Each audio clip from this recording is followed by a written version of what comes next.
Hello and welcome back to Talk of the Apprentice, a mini-series from Talk of the Townsends where we talk about the latest series of The Apprentice. I'm Benedict Townsend. And I'm Hannah Townsend. And we're here, the semi-final. The future is upon us, and the future is air conditioning. And the future is business plans. The future is bright. The future is cold. Yes, very good. Sometimes people ask, what are our credentials for doing this show? So could I just give you some information about myself? Yeah. I am a qualified nurse. I am an athlete. I am a figure skater. I speak 5 languages, including Japanese. And yeah, I know a thing or two about AC. I thought you were going to say, and yeah, I'm the winner of The Apprentice 2025. And yeah, I did some drawings for some companies that they didn't ask for. And that's pretty cool. Yeah, so let's be honest. The interviews are never the best episode. They're all right. I was thinking, is there any other reality show that's like this where the finale element is just entirely different to the show that precedes it? Do you know what I mean? Yes, the final hurdle before the finale is a completely different challenge. Yeah, where basically everything you've done in the show up until this point is completely irrelevant and ignored. 100%. But is it not all business? Yeah, it's all business, but it's just kind of funny. Like, I feel like you would never do this with a new show. Like, if Traitors had launched and the finale of Traitors is like, who can get the most marbles in a bucket? You'd be like, okay, I get that. But what about all the traitoring? Yeah, I kind of see what you're saying, but, they need to whittle it down and it needs to be based on... It's crazy how it goes from 5 to 2 so quickly. 5 to 2 is quite dramatic. That being said, now that I say it, that marbles in a bucket idea is incredible. No one steal that. What would you call it? Oh, God, well, there's got to be a... I've lost my... Lost my marbles. No, it would just be called I've lost my... Let the audience dream. All of this to say, I think we've long agreed that this is not our favourite part of The Apprentice. It's not. Some people love this. They love the experts ripping apart their business plans. I think the problem for me is there is moments that are really funny. I don't really care about them all crying about their family, I'll be honest. That, I could take it or leave it. Hannah Heart of Stone Townsend. There are some really funny moments, and actually this one was some of my favourite interviews I've ever seen. Yes. However, it's a lot of filler. Yeah, it's things that are the least interesting to me is when they go, you say you're going to make £1 million a year. No, you won't. And it's like, okay. Well, I don't have any of the data in front of me, so I don't know who's telling the truth. And on that note, one of the interviews said that you couldn't compare bubble tea to coffee. I think you kind of can. First of all, I'll be the first and perhaps the bravest person to say it. You can drink both of them. It's true. But I'm glad you agree. But bubble tea, tea, we drink a lot of tea in the UK. I understand that coffee is like people live off coffee, but at some point in the future, we might be living off bubble tea. I think those are comparing apples for apples. Yeah, they're in the same market, drinks. Bubble tea is already very popular. I guess she was saying that there's not the same demand, but you have to build up demand. At one point in time, there wasn't a demand for coffee. And look at us now. And then Steve Coffee came along. Well, and then that girl, Emma, oh, yeah. brought London coffee to London. I wish she'd made it to the final just so we could have watched them. Maybe it was an inventive idea. Maybe it was a special filtration service something. Maybe it was coffee that came in a cup that had 2 compartments. There's a coffee shop in the Strand where you get to pick your own beans, and they're like, this one's more nutty, this one's more this, and then you get to pick your coffee, and it's some of the nicest coffee I've had, and that feels quite inventive to me. Wow. The problem with stuff like that is I just don't think I would trust my own. I don't know enough about beans. I'd be like, baked, and they'd be like, this guy's an idiot. They all say they're all bitter though, and I'm like, I don't really want a bitter coffee. No. Can I tell you something I wouldn't do in the interview stage if I was a candidate? What's that? If I went into an interview and it went badly and I got bad feedback, I don't think I'd go back and tell the other candidates what was said. Really? Because I think that gives you ammunition in the boardroom. If it was, sometimes they have to kind of fight it out against each other to be like, well, there's enough coffee in town. Do they do that? Do they fight against each other where they tear each other down? I guess the final 2 will probably have it a little bit out in the boardroom. And if you know what holes of your business plan is, I don't know if I would have gone back and shared it. It'd be quite funny if you go into Claude, he tears you apart. He goes, Benedict, this bucketed marble idea is terrible. And then I just strut back into the foyer of the random tall building they've rented for the day. Really well. And I'm like, yeah, he actually fucking loved it. He offered me a cut in the business. He gave me a little kiss. Let's talk about Dean's interview, because that was some of the best bits of TV I've ever seen. Dean's presence in the final is amazing to me, because I guess he hasn't been a bad candidate all the way through, but he's kind of just been like a lovable golden retriever that's just kind of always there for a laugh. So the fact that he's like made it to the final and now the actual final, spoiler alert, is kind of crazy to me. And that was solidified when they asked him any questions about his business. What was it he kept talking about? Climate? So he said it's the increase of climate control. And then he said the climate zone is depleting. These are actually much harder ways of saying climate change. I don't know. He obviously went in and completely forgot the phrase climate change, which is really funny. He should have said, I've drawn a blank, but it's the problem is the other guy knew exactly what he meant, but he was like, I'll wait. I love him just doubling and tripling down on climate control. It's the climate control. Because for a second I was like, is Dean a conspiracy theorist? What's he talking about with climate control? He said the summers are getting longer. And that's a fact. That's a fact. That's a good fact, Dan. And then he said the hottest day gets hotter every year. That might be more true. It might be more true. And then the interviewer asked, okay, so which season is getting shorter? Winter. Winter is getting shorter. I tell you what, as someone who lives in the UK, winter just feels shorter every year. I blink and I miss it. I miss it because I love winter. It's so quick these days. So then old Dino, it came out about the sex toy. Yeah. I'm not going to be able to put this out as a clip, but he said that you ensure that you leave the house how you found it in the highest. No, they didn't say that. They said we treat your house as if it's our house. Which actually is a really weird way of phrasing that. We treat your house like our own. Can you imagine if someone came in to fit an air conditioning unit and they were like making themselves a cup of tea and some eggs? Yeah, because also there's no guarantee that you treat your own house well. It's true. It was a sex shop. It was a sex shop. We were having fun. But I love the idea that he put that on social media. Presumably the business's social media. Well, it sounds like it. It sounds like Dean's aircons have got yeah. What's it called? ADF. ADF. Well remembered. Inexplicably remembered by me. ADF has got some. Yeah, why would you post that? Come on, Dean. You know what the D stands for, of course. There is a thing sometimes with these business plans where a candidate just has an obviously good idea and they'll do a bit of a dance of like pretending, but Anissa just clearly has a good business and I think will win. I think the problem is they can only tear down you to a certain degree if you're going to get through to the final. Yeah. So I would have thought they've already picked the two finalists before they even go into the interview. And so the feedback, or they cut the very bad feedback out of what we were shown, because if we had seen that like her business had no scale, huge plot, I guess we did see there were some issues. Yeah, but I guess there's always issues, right? But like there wasn't anything like glaring like how Jordan's kind of isn't a business, it's just him doing drawings. Yes, for companies that have never asked him to do drawings. Which is fine. It's, like Lord Sugar said, it's like a very early stage of a business, but it's not really a business plan.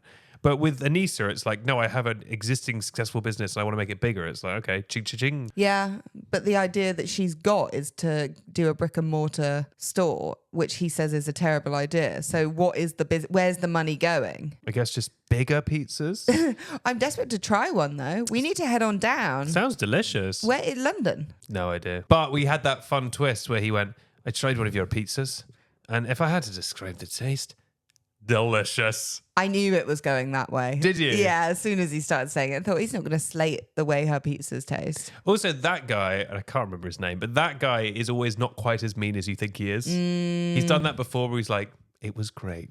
Yeah. He likes the nice twist. Yeah. Chisola, who had the sort of dating app for investors, she's been super impressive throughout the whole process, but they were done with that idea so fast. Yeah, she didn't get actually a lot of screen time. We were just told that it was bad and it didn't make sense. I mean, she was like basing it off dating apps that she used And they were just saying that nobody would pay to put their company on one of these websites. I mean, fair enough. Probably true. Yeah, maybe that's correct. But I was kind of amazed at the speed, at the end especially, the speed of how quickly they were getting rid of people. Yeah, because she's been a great candidate to watch. She's also been super strong all the way through. I guess it lives and dies on your business plan. Well, that's the problem with the show. Like, if you'd gone on the actual challenges, she would be a clear, finalist. But same with Amber Rose. They got rid of Amber Rose so fast. Yeah, she was out of there. With the bubble tea. She has a very successful business. Yeah. And a big following on social media, which, does help with these things to kind of market a new bubble tea shop. Yeah. So it's interesting they really didn't want to go for it. I mean, he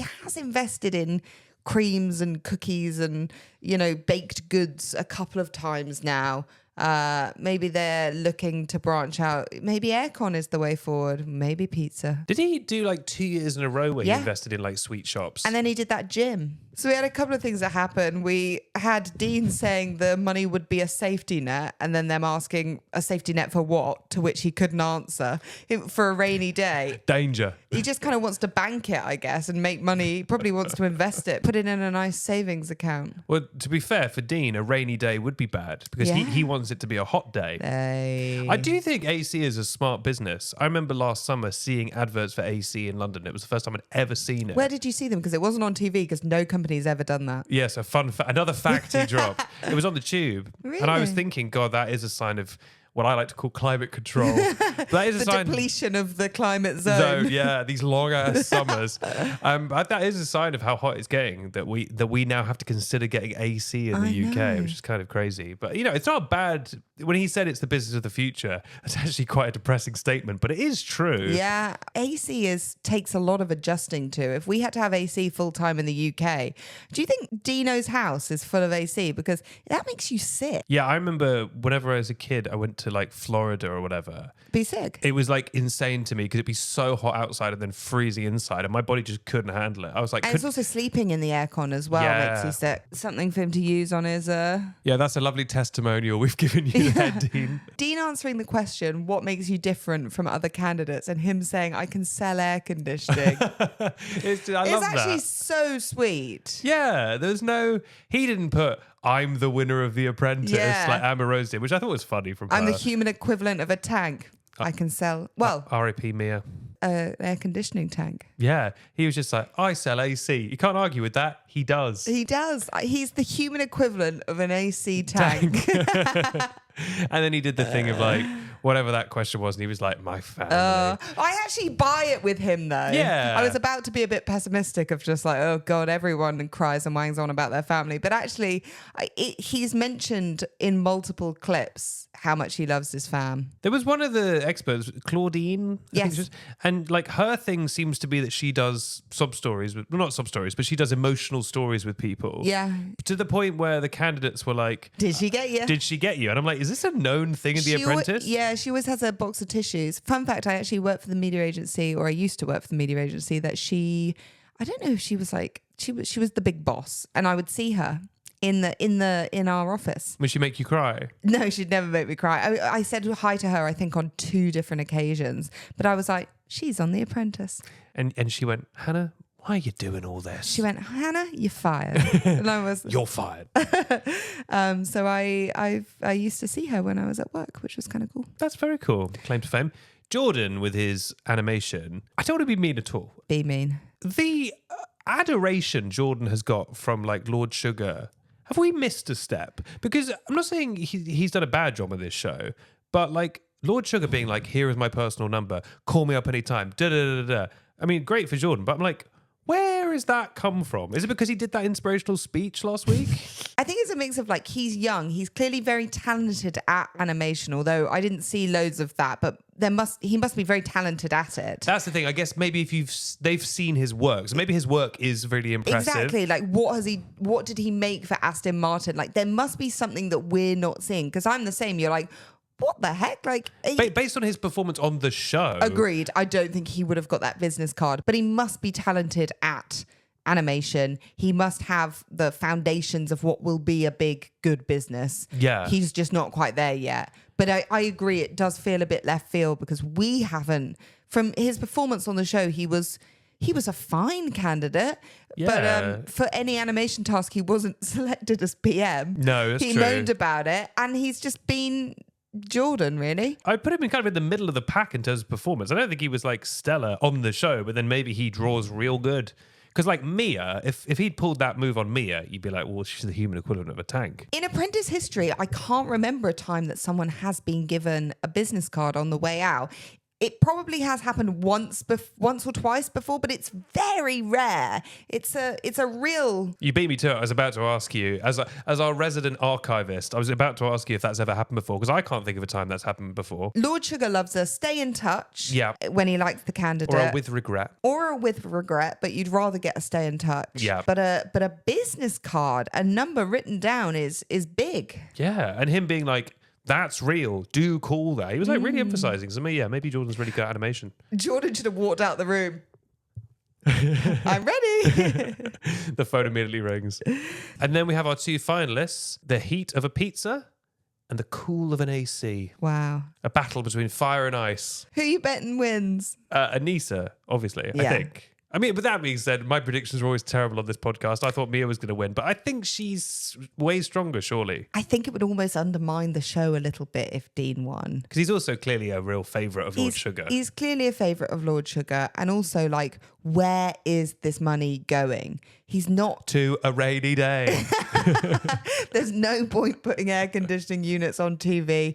There's no point having a massive warehouse. So what is the money? Can I say, sorry, I'm not an industry expert. Why is it crazy to advertise AC on TV? TV is a thing people watch. It's so... Do you know how much it is to advertise on TV? The money it would cost you to have an ad on like prime time. You know, that's why you don't see small businesses advertising on TV, because it costs a lot of money. And that's why you've got, you know, your M&S's, your Tesco's advertising on TV.